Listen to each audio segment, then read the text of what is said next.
The house at the end of Willow Lane had been empty for nearly 40 years. No one remembered who built it. No one remembered who lived there.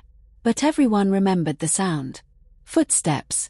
Slow, steady, pacing across the upstairs hallway long after the windows had gone dark and the doors had swollen shut.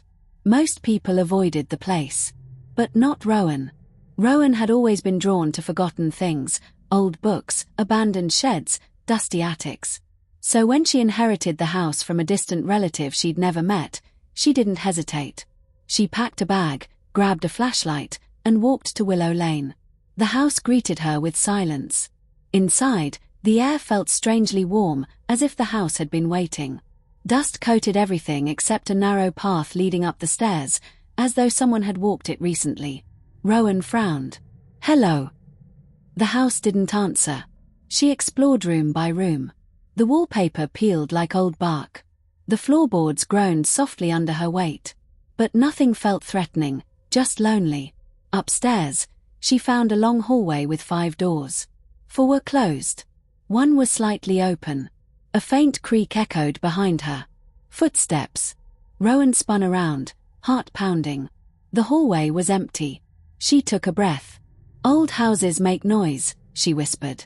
But the footsteps continued, slow, deliberate, moving toward her. Rowan backed into the open room. It was a child's bedroom, untouched by time. A small wooden chair sat in the corner, facing the wall. A music box rested on the dresser. She lifted the lid. The music didn't play. Instead, a whisper drifted through the room.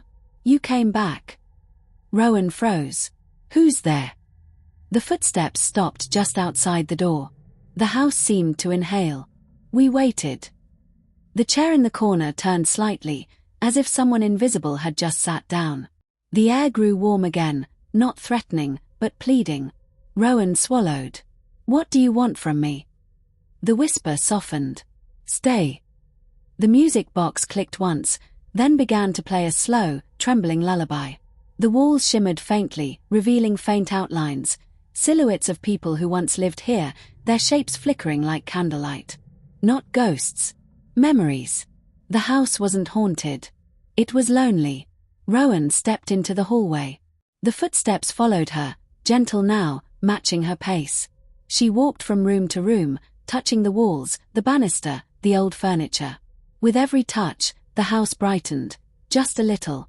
By the time she reached the front door, the footsteps had stopped. The house whispered one last time, "Don't leave us empty again." Rowan looked back at the quiet hallway, the warm air, the music box still playing upstairs. She closed the door. And stayed.